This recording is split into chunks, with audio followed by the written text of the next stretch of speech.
बोलो जयकारा बोल मेरे श्री गुरु महाराज की जय। सभी गुरुमुख प्रेमियों से सप्रेम जय सच्चिदानंद। एक अमीर आदमी ने अपनी मकान की बंगले की खिड़की से झांक कर जो देख रहा था, क्या देखा कि एक गरीब आदमी बाहर जो कूड़ादान पड़ा हुआ है, कूड़ेदान से कुछ ढूंढ रहा है, कुछ निकाल रहा है और कुछ निकाल कर ले जाते हुए उसे देखा। तो इस प्रकार देखने पर ग्लानि हो जाती है, बड़ा दुख होता है। अगर कोई मिलान करे अपने से इस प्रकार की घटना दुर्घटना, तो उसने भी अपने आप से उसको मिलाते हुए कि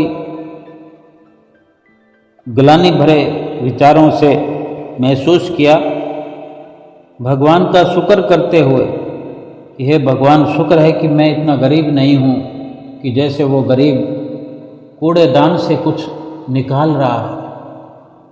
जिस कूड़े को लोग फेंक दिया करते हैं, उसी में से अगर कोई कुछ ढूंढ रहा है तो कितना दुख होता है। अगर संतोष करना चाहे तो कोई कर सकता है। उसने शुक्र मनाया कि मैं गरीब नहीं हूं। तो एक गरीब आदमी की बात है कि एक गरीब आदमी वो भी संतोष कर सकता है किसी को देखकर।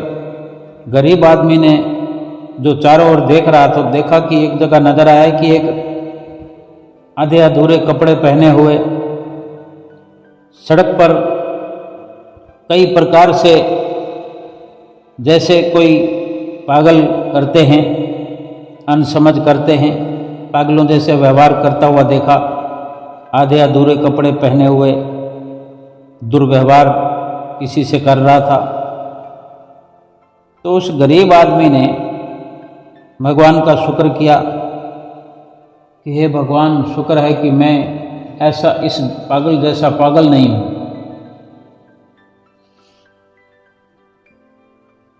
यानी वो महसूस कर रहा है कि मैं बेशक गरीब हूं लेकिन ऐसा पागल तो नहीं हूं।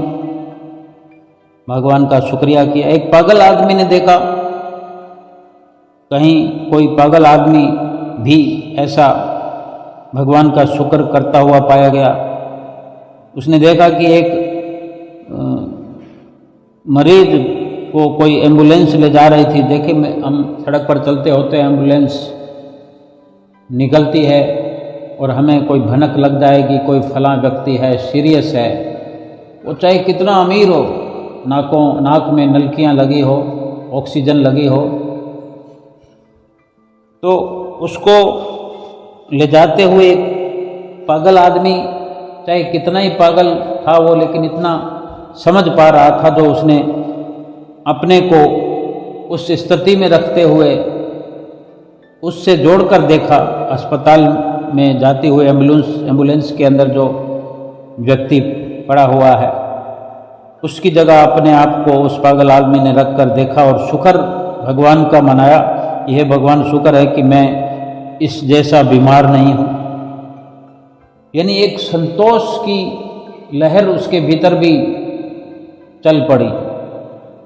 अपने आप को भगवान का शुक्र गुजार करते हुए अपने आप को पाया। और फिर एक बीमार व्यक्ति, जो अस्पताल में अगर हम देखते हैं तो सारे बीमार एडमिट होते हैं, बेड पर पड़े हुए होते हैं, तो किसी एक बीमार व्यक्ति ने महसूस किया कि उन्हीं बीमारों में से किसी के मर जाने पर,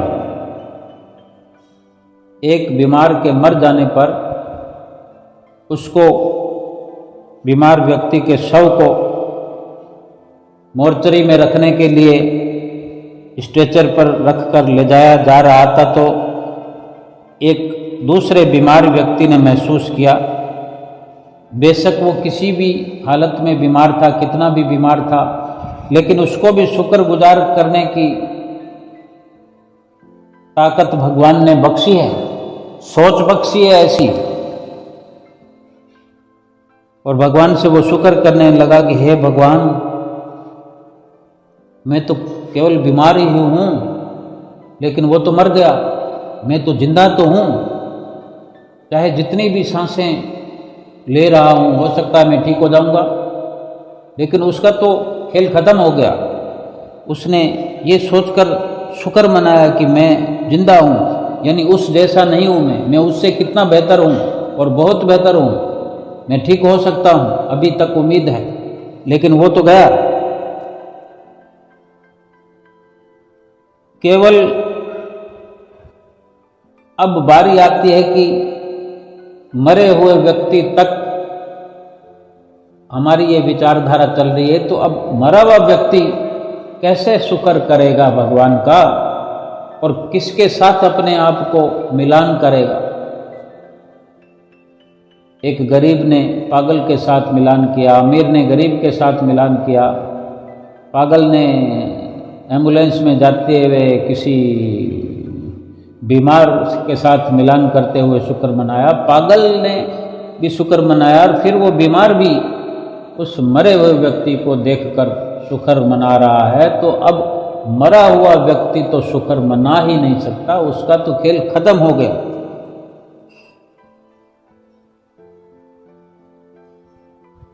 तो हम स्वयं समझें, हमने सभी प्रकार के आशीर्वाद और जीवन के उपहार के लिए आज भगवान को धन्यवाद दिया। देखो, हम ना तो हम गरीब हैं, ना हम अमीर हैं, ना बीमार हैं, ना पागल हैं, ना हम मरे हैं। हमने भगवान को शुक्राना किया, और किया तो कैसा किया, दिल से किया। या हम शिकायतें ही करते रहे सुबह से लेकर अब तक, और अब से लेकर फिर सुबह तक, कि मुझे ये नहीं मिला, मुझे वो नहीं मिला। अगर आज का दिन हमें ये नसीब हुआ है, हमने आंखें खोली हैं, स्वस्थ के स्वस्थ हैं, जबरदस्त हैं, मस्त हैं, भगवान का नाम ले सकते हैं, ले रहे हैं, और अगर नहीं ले रहे हैं तो क्यों, क्या शिकायतें ही करना हमारा कर्तव्य है? हमने सुबह सवेरे कितनी सुंदर सुबह में आंख हमने खोली है, हमारा शरीर स्वस्थ है, हमारा परिवार स्वस्थ है, हमको पीने के लिए चाय है, अधिक कुछ नहीं है तो खाने के लिए बिस्किट हैं, नहीं तो केवल चाय पी लेंगे, फिर थोड़ी देर के बाद रोटी खा लेंगे, बिना घी की रोटी खा लेंगे। हम स्वस्थ हैं, ये कितनी बड़ी बात है। लेकिन शुक्राना तो वहाँ बीमारों ने भी किया, पागलों ने भी किया। शुक्राना तो हम किसी अवस्था में कर सकते हैं। क्या हमारे लिए हर वक्त हमें एग्जाम्पल दिखाया जाए? क्या हम इतने बच्चे हैं, इतने अनजान हैं? जिंदगी क्या है? जीवन को बेहतर ढंग से समझने के लिए कुछ भी हम करें, लेकिन जीवन को यूं ही बेकार न करें, इस जीवन को नष्ट न करें, कबाड़ न बनाएं, जीवन को कचरे का ढेर न बनाएं, इस जीवन का लाभ उठाएं। कहने वाले तो कहते भी हैं कि जीवन को समझने के लिए अगर आपको समझना है तो 3 जगह पर जाकर समझ लो। अस्पताल में चले जाओ, कुछ समझ आ जाएगा। अगर घर बैठे आप नहीं सोच सकते हो तो वहाँ चले जाओ। हम विचार करें, क्या अस्पताल में जाकर मरीजों की हालत को देखकर ही हमें समझना होगा? क्या हम घर बैठे नहीं शुक्राना कर सकते? जहाँ जेल के भीतर जाकर देखें, जो कैदी भरे पड़े हैं, जिनके वहां से निकलने की कोई उम्मीद नहीं, एक गलती हो गई उनसे, जो कुछ भी हुआ, गलतियां तो हम भी कर रहे हैं, हमने अपनी गलतियों को क्या रोक लिया? हम रोक सकते हैं, लेकिन हम क्या वहाँ जा कर के देखें तभी हमें समझ आएगी, तब हम शुक्राना करेंगे कि हम तो उनसे ठीक हैं। वो किसी से मिल नहीं सकते, सर उठाकर वो कभी जी नहीं पाएंगे। ऐसे ऐसे कैदी हैं जिनके पैरों में बेड़ियां बंधी हुई हैं, लोहे की जंजीरों में जकड़े हुए हैं। फिर वहाँ भी अगर संतुष्टि ना हो तो हम शमशान में चले जाएं, क्योंकि इन्हीं सब जगहों पर जाकर हमें समझने की फिर ताकत मिलेगी। या फिर हम अपने आप ही समझ सकते हैं, हम इतने छोटे बच्चे नहीं हैं, इतने अनजान नहीं हैं, हम सब कुछ समझते हैं, तो परमात्मा का शुक्र करना चाहिए। अस्पताल में जाने से बड़ी समझ हमें यही मिलेगी कि स्वास्थ्य से ज़्यादा खूबसूरत कुछ भी नहीं है जो स्वास्थ्य हमें मिला। स्वस्थ शरीर जो हमारे पास है, इससे बेहतर क्या है? अगर किसी बीमार व्यक्ति को कोई सोने की ईंट का तकिया बनाकर दे दिया जाएगा तो क्या वो ठीक हो जाएगा? सुकून उसको मिल जाएगा? वो यही चाहता है कि मैं स्वस्थ हो जाऊं। लेकिन हम स्वस्थ हैं तो हम समझें, हमारी सोच कितनी बेहतर है, हम समझें कि हम कितने बेहतर हैं अगर हम स्वस्थ हैं। लेकिन हम कोई ना कोई रोना रोते रहते हैं। जेल में हम जाकर यही देखेंगे कि आज़ादी की कीमत क्या होती है। वो उन सलाखों के पीछे खड़े हुए हैं, जानवरों से बदतर जीवन वो व्यतीत कर रहे हैं। उनको पता है कि आज़ादी क्या है और हम आज़ाद घूम रहे हैं, लेकिन भगवान से शिकायतें सुबह शाम कर रहे हैं। शमशान में अगर हम जाकर देखें तो क्या एहसास होगा? यही कि जीवन की कोई कीमत है, उसको देखो शमशान में जलाया जा रहा है, दफनाया जा रहा है। लेकिन हम एक सुंदर जीवन के तहत जी रहे हैं, हम चल सकते हैं, फिर सकते हैं। शमशान में जाने से पता लगेगा कि हम किस अहंकार में हैं। जिस जमीन पर हम चल रहे हैं वही जमीन कल हमारे ऊपर होगी।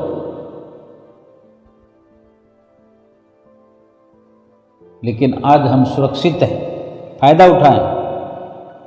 दुखद सत्य यही है कि हम सभी कुछ नहीं लेकर आए इस दुनिया में और कुछ लिए बिना साथ जाएंगे। इसलिए हम विनम्र बनकर जीवन व्यतीत कर सकते हैं और करें। हर समय हर चीज के लिए भगवान के आभारी बनकर रहें। संत महापुरुष कहते हैं कि आप अपना दिल छोटा ना करें, कभी ऐसा ना सोचें कि आप एक पल भी अकेले हैं। इन सब बातों से ये बहुत बड़ी बात यह है कि हमें प्यार करने वाले, हमारी आत्मा का उद्धार करने वाले सतगुरु हमें मिले हुए हैं। सतगुरु की चरण शरण हमें मिली हुई है और हमें ये एहसास दिलाते रहते हैं सतगुरु जी कि अपना दिल कभी छोटा ना करें। और वो दिल कैसे छोटा हो सकता है जिसमें भगवान बसते हों, जिसमें सतगुरु का वास हो? वो तो विशाल है, वो दिल विशाल है।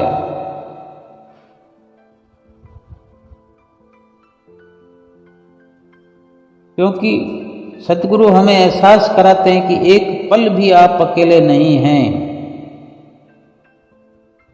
या आप ये ना सोचें कि आपको कोई देखने वाला नहीं है, पूछने वाला नहीं है।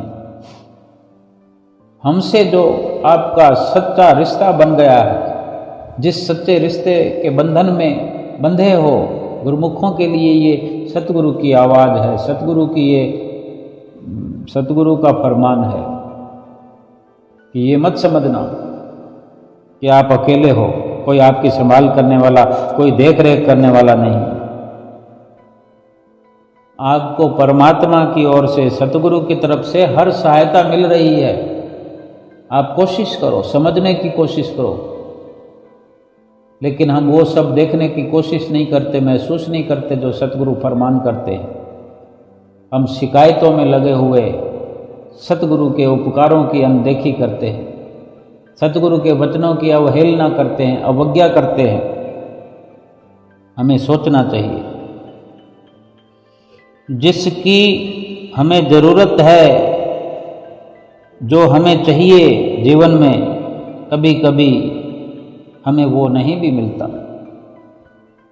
कभी कर्मों का भार कुछ ज़्यादा इतना हमारे सामने खुल जाता है, कोई भारी कर्मों की पोटली हमारी खुल जाती है हमारे आगे, तो कुछ दिक्कत परेशानियां भी आ जाती हैं। कभी मानसिक दुख हो जाता है, कभी शारीरिक दुख हो जाता है, कभी खान पान से महरूम भी हो जाते हैं, खाने पीने की थोड़ी दिक्कत हो जाती है,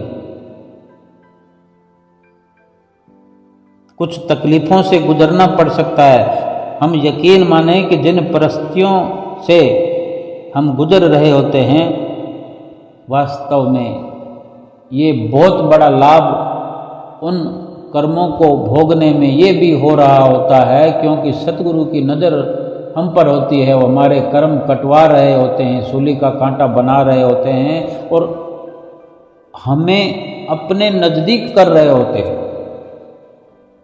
हमारी दूरियां जो बनी हुई हैं, जो फासला बना हुआ है, वो कम हो रहा होता है उस वक़्त में। क्या कभी हमने सोचा?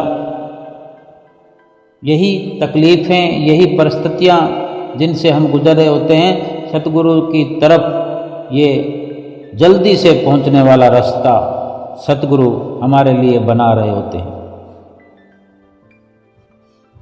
और यही रास्ता फिर सतगुरु के नज़दीक ले जाकर हमें खड़ा कर देता है। हमारी आत्मा को सोना बनाने के लिए, कुंदन बनाने के लिए आग की भट्टी से गुजरना पड़ता है। आत्मा पर भार है कर्मों का।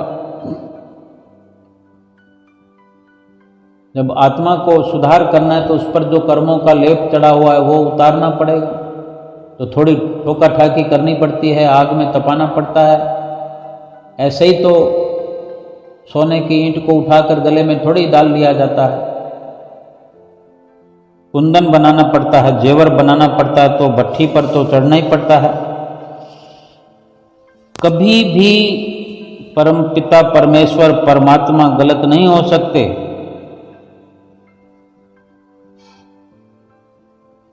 कभी हमारे दिलों को ठेस पहुंचाने की परमात्मा सोच भी नहीं सकते। सतगुरु परमात्मा भली भांति जानते हैं कि जीव कितना कमज़ोर है, निर्बल है और किन मुसीबतों से गुजर रहा है। उनको दया आती है। अगर कोई आत्मा का दुख है तो वो स्वयं उस सतगुरु का दुख है। जैसे बेटे पर आया हुआ दुख बाप को यूं ही दुखी कर देता है। बेटा अगर दुख में पड़ा हो तो बाप ऐसे ही दुखी होता रहता है। इसलिए आत्मा का हर दुख परमात्मा का है, स्वयं सतगुरु का है वो दुख। तो हमें कम से कम अपने जीवन में इस प्रकार हिम्मत, अपनी ज़िंदगी का सामना हिम्मत से करना चाहिए। सतगुरु जी में, उनके चरणों में विश्वास रखें। ये वक्त हमेशा एक जैसा नहीं रहता, बदलता रहता है। हर आदमी, हर इंसान इसी आशा से जी रहा है आप किन परिस्थितियों से गुजर रहे हो। जितना भी हमारे भीतर और बाहर है सतगुरु अच्छी तरह जानते हैं। हम अपना कर्म निष्कामता से करें, बाकी सतगुरु पे छोड़ दें। सतगुरु की इच्छा पर छोड़ देने में हमारी भलाई है। सतगुरु जी की मेहर का तहे दिल से इंतजार किया करें। सतगुरु की मेहर बरसती है और सतगुरु के वचनों पर चलते रहे। आ जाते हैं आंखों में आंसू बार बार, मुझे प्यार छिपाना नहीं आता। दुनिया पूछती है क्या रिश्ता है सतगुरु से, पर मुझे बताना नहीं आता। इस प्रकार के विचारों को अपनाएं। इस प्रकार की जीवन शैली बनाएं। जीवन धन्य बन जाएगा, जीवन खुशहाल बन सकता है। और मन मर्जी से सोचते हुए फिर शिकायतें करते रहे। शिकायतें करने से सतगुरु की प्रसन्नता नहीं उतरती। सतगुरु का दिल खुश नहीं होता, उन्हें दुख होता है, क्योंकि वे सदैव हमारे सुखों की कामना करते हैं, सुखों का प्रयास करते हैं कि हमारा जीवन सुखी हो जाए, हम सुखों से भरपूर हो जाएं, और हम शिकायतें कर रहे होते हैं। सतगुरु से सच्चा हार्दिक प्रेम करें, सच्चे वाला प्रेम करें, क्योंकि प्रेम हृदय से करना चाहिए।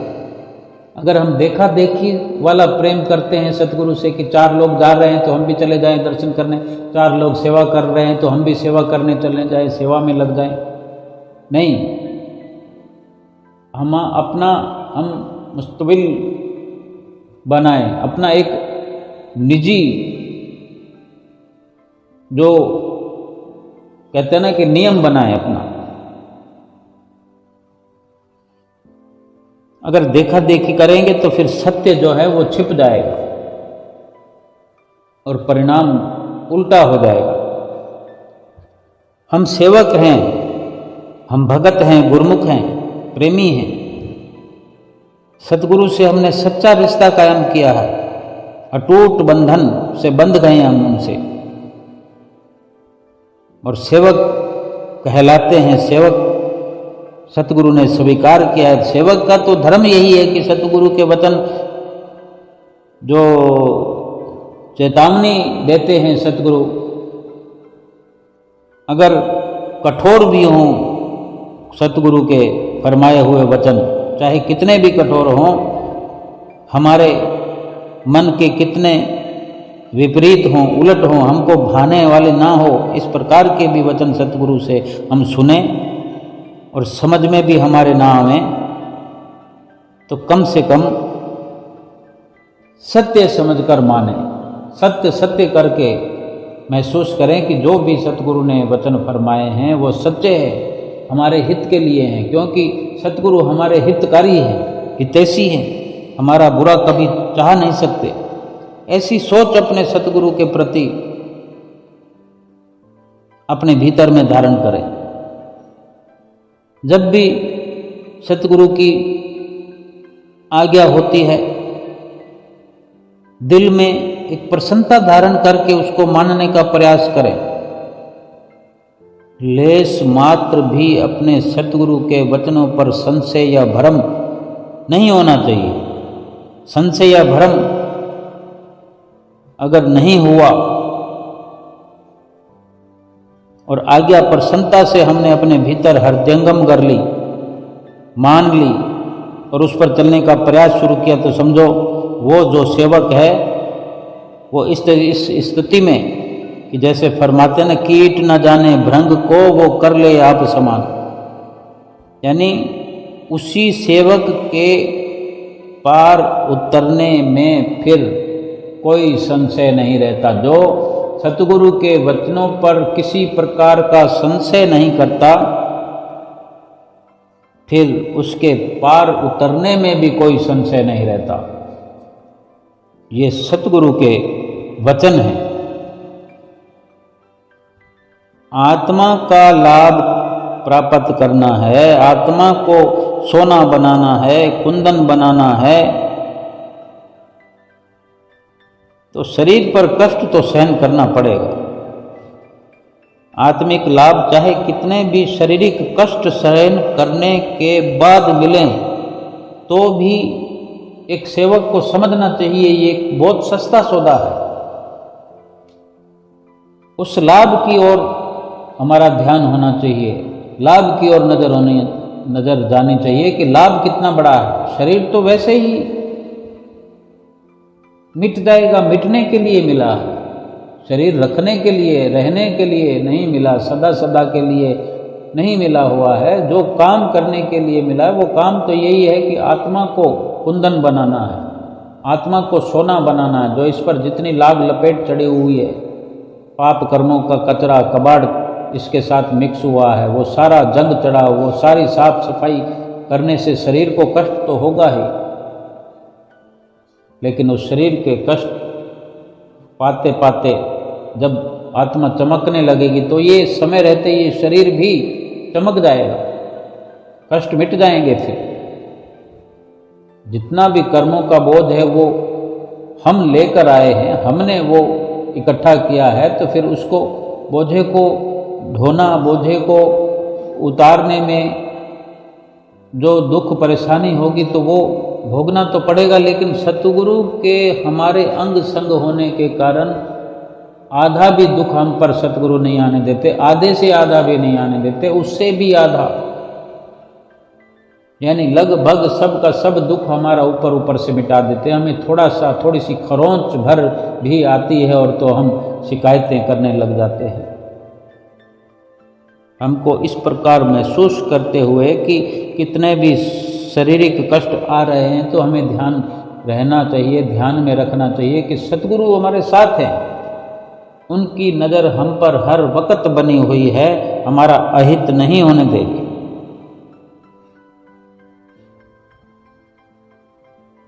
केवल सतगुरु के अंग संग होने के कारण, सतगुरु का आशीर्वाद होने के कारण कितने लोग दुनिया में हमें प्रसन्न रखते हैं। बेशक उनको पता भी नहीं हो, वो ना चाहते हुए भी हमारा आदर सम्मान करते हैं। ये सतगुरु की कृपा है कि अपने सेवकों का आदर करवाते हैं दुनिया में, अपने सेवकों को किस किस से प्रसन्न करवाते हैं। एक सतगुरु की एक प्रसन्नता हम हासिल कर लें, उनको प्रसन्न करने के लिए एक कवायद छेड़ दें, एक मिशन छेड़ दें कि हमने सतगुरु की प्रसन्नता अधिक से अधिक पूर्ण तौर पर सतगुरु की प्रसन्नता प्राप्त करनी है, फिर सारी दुनिया हम पर प्रसन्न हो जाएगी।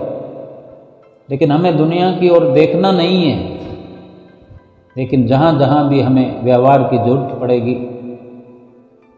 हमारे लिए रिद्धियाँ सिद्धियाँ खड़ी हुई हमारा इस्तकबाल करते हुए, आदर सम्मान करते हुए नजर आएंगे। ये सतगुरु की विशेष कृपा हम पर है। अगर सतगुरु की ओर से इतनी कृपा हम पर है तो हमारा भी ये धर्म है, फर्ज है कि हम ऐसा कार्य कोई ना करें, ऐसी सोच भी ना अपनाएं कि कोई हमारे प्रति सोचे कि ये सतगुरु का सेवक है और इस प्रकार के कार्य करता है। हम अपने सतगुरु को लज्जित करने वाला कोई भी कार्य ना करें, हम अपनी इंसानियत को, मनुष्य शरीर को लज्जित करने वाला कार्य कोई ना करें। हमारे भीतर, हमारे बाहर हम भली भांति विचार करते हुए हर प्रकार से शुक्राना की बौछार करते हुए सतगुरु के चरणों में हर वक्त ये पुकार करें कि इस जीवन से बढ़कर और कुछ नहीं जो हमें मिला उसका हम हर वक्त शुक्राना कर रहे हैं, और सतगुरु हमें शक्ति प्रदान करें कि हम शुक्राना करते रहें, हर पल शुक्राना करते रहें, हर पल सतगुरु के चरणों में शीश निभाते रहें कि हमें ये स्वस्थ जीवन मिला, सतगुरु का प्यार मिला, सतगुरु से शिक्षा मिलती रहती है, सतगुरु के वचन नित्य प्रति सुनने को मिलते हैं, सतगुरु के दर्शन दीदार करते हैं। तो ये शक्ति भी हमें सतगुरु प्रदान करें कि हम हर प्रकार की सतगुरु से मिली हुई सुविधाओं का आदर सम्मान करते रहें और अपने जीवन को सतगुरु के बताए हुए वचनों पर ढालते रहें। अगर सतगुरु का शुक्राना करना सीख जाए, सतगुरु की रहमतें, नेमतें समझना सीख जाए तो संसार में कुछ और पाने की जरूरत नहीं है, क्योंकि जो कुछ पा लिया है, सतगुरु की जो रहमत को पा लिया है,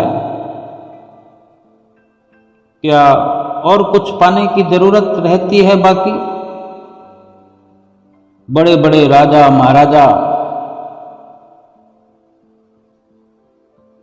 जिस वस्तु से गाफिल हैं, भक्ति से गाफिल हैं, बड़े बड़े धनाढ़ सेठ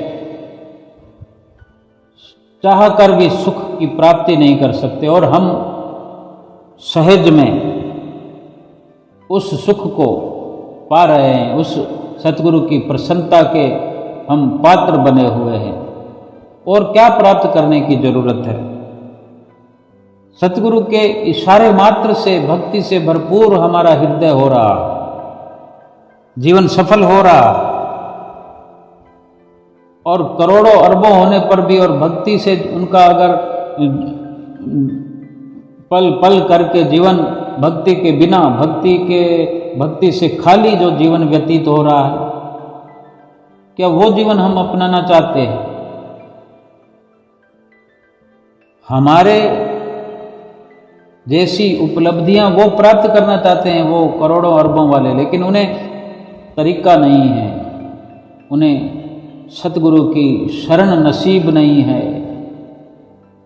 मनुष्य जीवन तो उनका भी है, मनुष्य जीवन हमारा भी है, लेकिन कितना जमीन आसमान का फर्क है कि हमारे हाथों में क्या है। हमारे हाथ में भक्ति है, हमारे पास भक्ति का सरमाया है साथ ले जाने के लिए, और उनके हाथ दोनों हर वक्त खाली है। वो हर वक्त खाली हाथों का सफर कर रहे हैं, और खाली हाथ दुनिया से चले जाएंगे अगर भक्ति नहीं है, सतगुरु की चरण शरण अपनाई नहीं है। क्योंकि भक्ति तो सतगुरु की चरण शरण अपनाने से मिलती है। करोड़ों अरबों खर्च करने से भक्ति या भक्ति वाला सुख या शांति आनंद प्राप्त नहीं होता। फरमाते हैं कि जो पल बीते भक्ति में सो ही सफल कहाई, जो पल बीते भक्ति में सो ही सफल कहाई, भक्ति बिना जो पल गए सो किस लेखे माही, सो किस लेखे माही। जो पल बीते भक्ति में वही सफल है, वही पल सफल हैं। अगर हम 2 पल भक्ति करते तो 2 पल सफल है, और हमारा हर पल पल पल करके भक्ति में लगा हुआ है तो हर पल सफल है।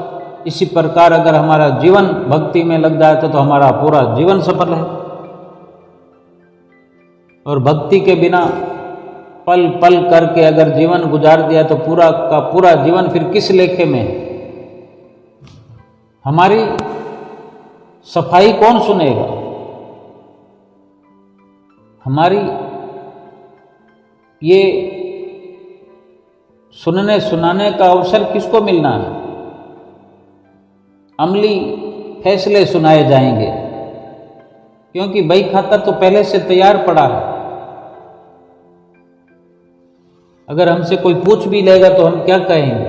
अगर सफाई का वक्त दे भी दिया जाए तो हम क्या कहेंगे? हमने मकान बढ़ाया, बिल्डिंग बनाई, फैक्ट्री बनाई, कंपनी बनाई, 1000, 2000, 20,000, 10, 50,000 नौकर हमारे फैक्ट्री में काम करते थे, यही सब कहेंगे। फिर पूछा जाए कि कहाँ है वो लेखा जोखा, वो करोड़ों कमाए, वो अरबों कमाए, किस प्रकार कमाए? तो हमारा झूठ ही झूठ निकल कर सामने आएगा। हमारी पोल पट्टी खुलकर बाहर हमारे सामने बिखर जाएगी। हमने जो जो छुपा छुपा कर कार्य किए वहाँ सबके शुभ खुल जाएंगे भेद। लेखा जोखा सब उनके पास लिखा हुआ है। सब कुछ हम जो अभी अभी का अभी कर रहे हैं, रात को करते हैं, सुबह करते हैं, या जिस पल भी पाप बुराइयां करते हैं, वो सब का सब लिखा जा रहा है। उस प्रभु परमेश्वर की फाइल में, बही खाते में सब कुछ लिखा हुआ है। वहाँ फिर क्या हम वकील करेंगे?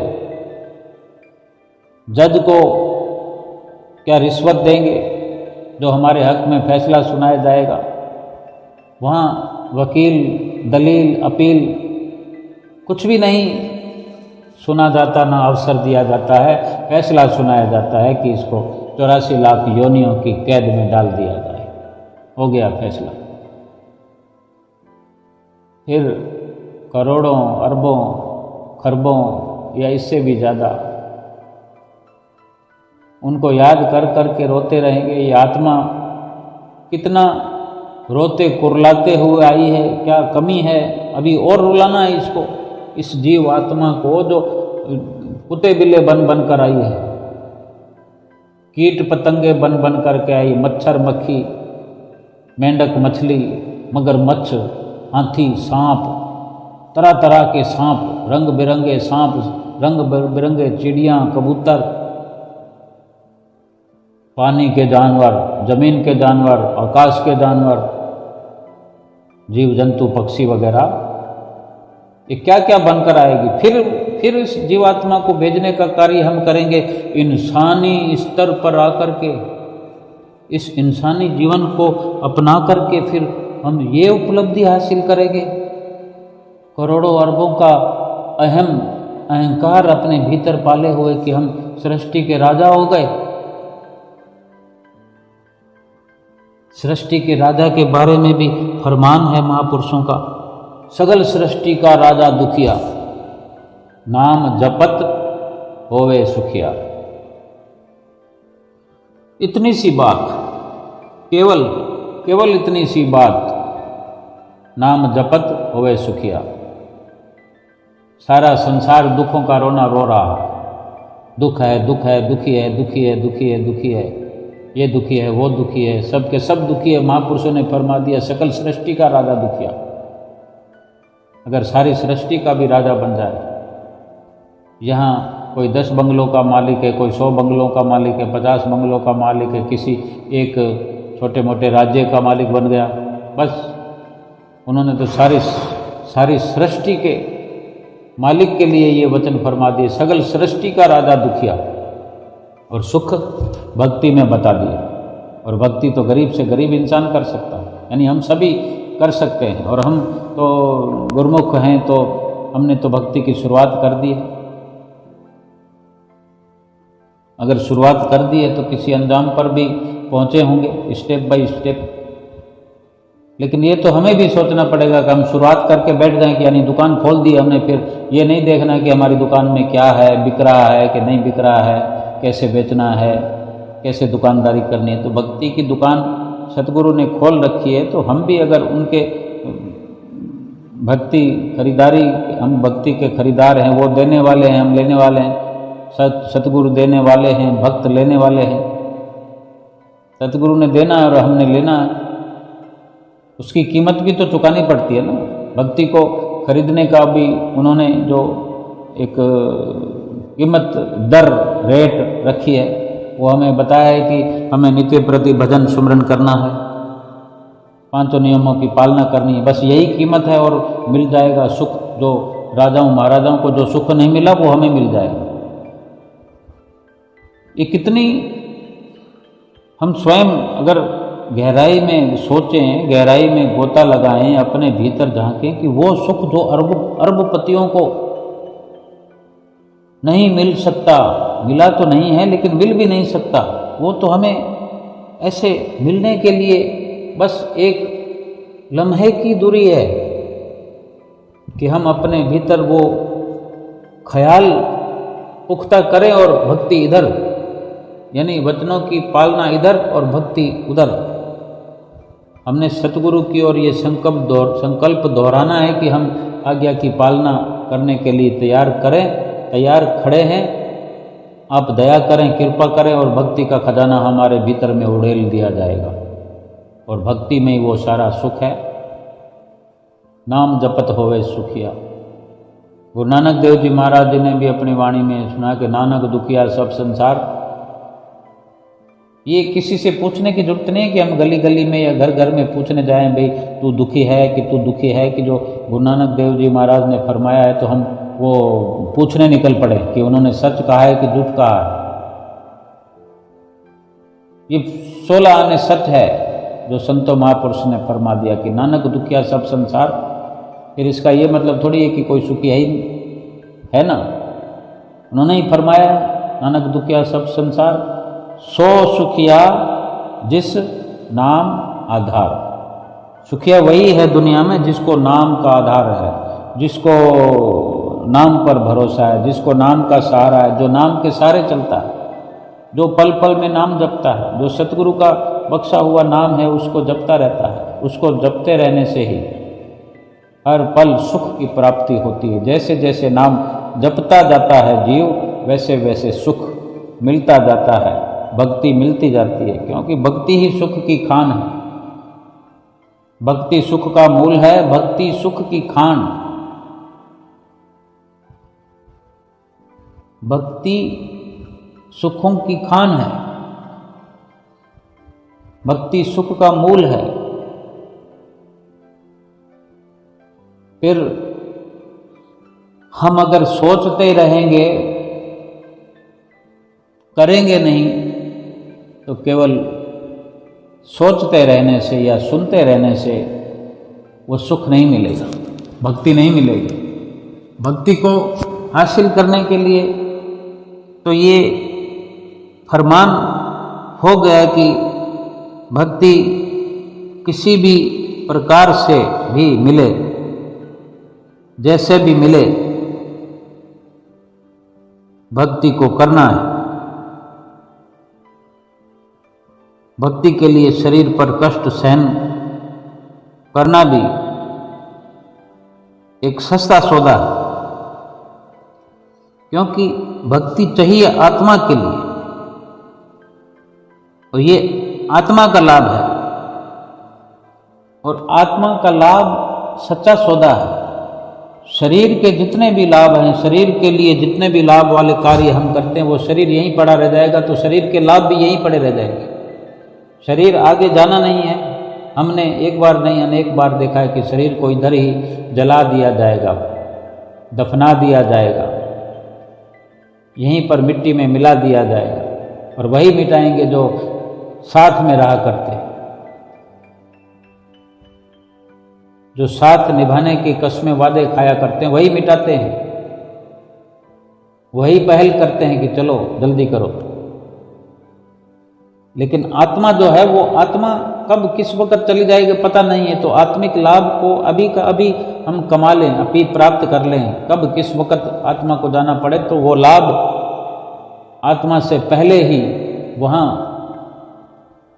पहुँच चुका होगा, तभी आत्मा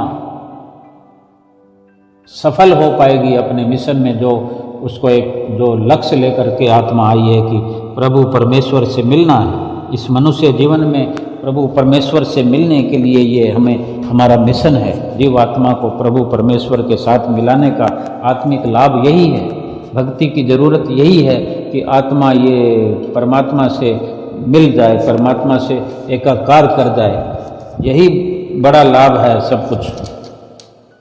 तो हमें अधिक से अधिक ये करते हुए कि आत्मा लाभान्वित हो जाए, आत्मा अपने लक्ष्य में कामयाब हो जाए, इसी चिंता के साथ, इसी चिंतन के साथ हर पल भक्ति में व्यतीत करते हुए, भक्ति को प्राप्त करते हुए और भक्ति की संभाल करते हुए, सतगुरु की प्रसन्नता हासिल करते हुए, भक्ति का सरमाया एकत्र करके जीवात्मा को सुरखरू बनाना है। बोलो जयकारा बोल मेरे श्री गुरु महाराज की जय।